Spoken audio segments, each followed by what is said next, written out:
It's time to grab the controller because we're gaming with glass, Mario Edition.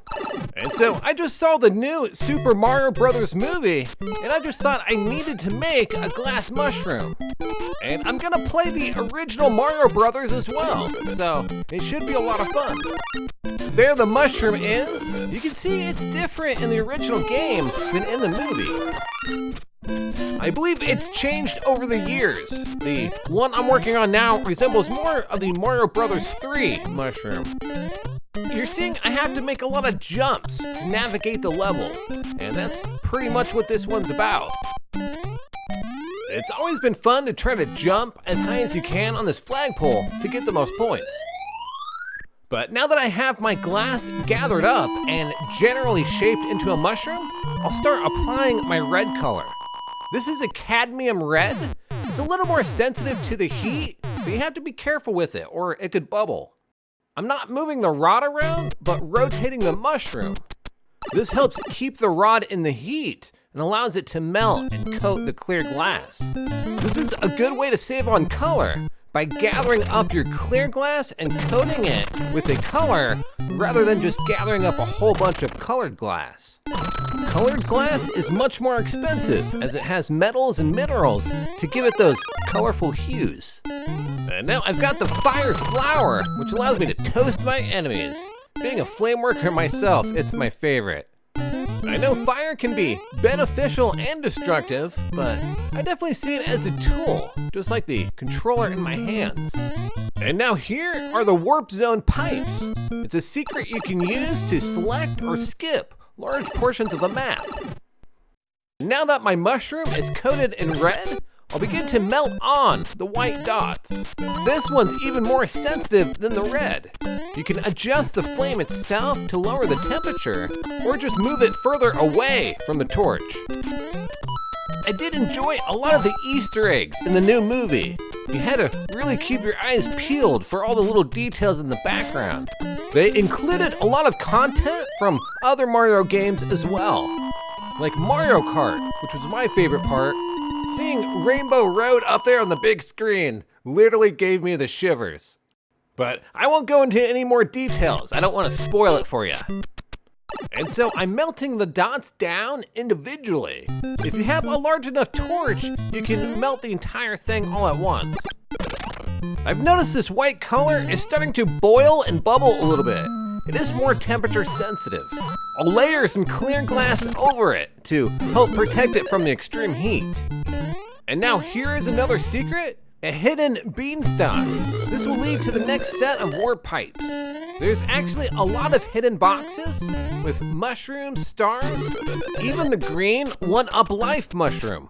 I was thinking of doing that one as well in another video short, but I have a lot of other videos I want to get done. And so if there's another Mario item you want to see me make, hurry up and put it down in the comment section because I'm going to be switching to a different project. And so now I'm on the very last world, but with 4 levels to complete. I also have the last white dot in place as well on top. I'll layer it with some clear glass and melt it in, which does take some time. You have to have some patience when lamp working. Molten glass does move kind of slow. But clear glass does move the fastest at these high temperatures, which is over 1500 degrees Fahrenheit. The flame itself is 5,000 degrees, thanks to the added oxygen. However, glass is more of a thermal insulator. It does take time to move heat through it. And now I'll remove my puntee, which is basically a handle, from the other side. These jumps right here were definitely the hardest so far. And so I'm gonna flatten the bottom of the mushroom to make sure it'll stand upright on my desk. And I'm not gonna color the base of it for 2 reasons. The first is I don't actually have that color available. As I said, colored glass is expensive, so I usually wait a while and have to save up in order to make a bulk buy. And the second reason, when I replicate something in glass, I don't want it to be perfectly like the item. I like to include glass-like features like clear windows or lenses. That way, my work doesn't get confused with plastic. This was a difficult jump as well. Not a lot of room to run and such a large gap. I drew some eyes on the mushroom, which the movie didn't have any, but I feel like it's not a Mario mushroom without it. They do have a bit of white at the top, which I believe is to represent the reflection of a natural light source. They do that a lot in cartoons and animation. It makes the figure look a little more realistic. This next level I feel is the easiest of the 4, especially with the flower power. The Hammer Bros. They're difficult to jump over, but the flame flower takes them right out. I'll finish up the shaping of the mushroom before I take off the last punty. You can see I'm superheating certain spots to move the glass around in that area. And now the amount of light glowing from the glass does indicate the heat. A red to orange glow is cooler than a yellow to white, which is the most intense. I'll use my claw grabbers to hold onto it as I take off the punty, melt in that last punty mark, and then get it into the kiln. And so this pipe right here is the one you'll come out of if you take the wrong pipe moving forward. It'll just keep sending you back. And so it's a little bit of a process of elimination to figure out which way to go. Now that the mushroom's complete, we'll go full screen and enjoy the end of the game. I wanted to mention I almost have all the items complete for Gaming with Glass Sonic Edition. 50 small glass rings and 4 out of the 6 Chaos Emeralds. I better be careful before Dr. Robotnik catches on to what I'm doing.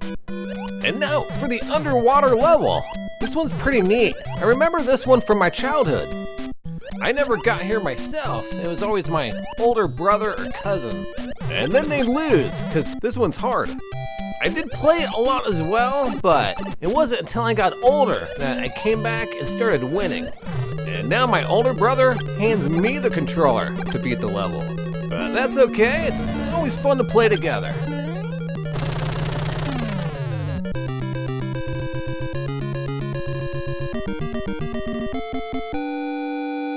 Alright, Super Mario Brothers complete. Let's do one last replay while we check out the glass mushroom. I really like how this turned out. Even those clear slits in the red, I feel like it gives it a bit of texture. Those eyes are just really popping too. And again, if you have a Mario item you want to see me make, get it down in the comment section now. And now I hope you've enjoyed this Gaming with Glass episode. It's second in the series. My first was Tetris. Make sure to check that one out as well. The next one will be Sonic the Hedgehog, so make sure to subscribe so you don't miss it. Player number 2, Matt Jasa, signing out.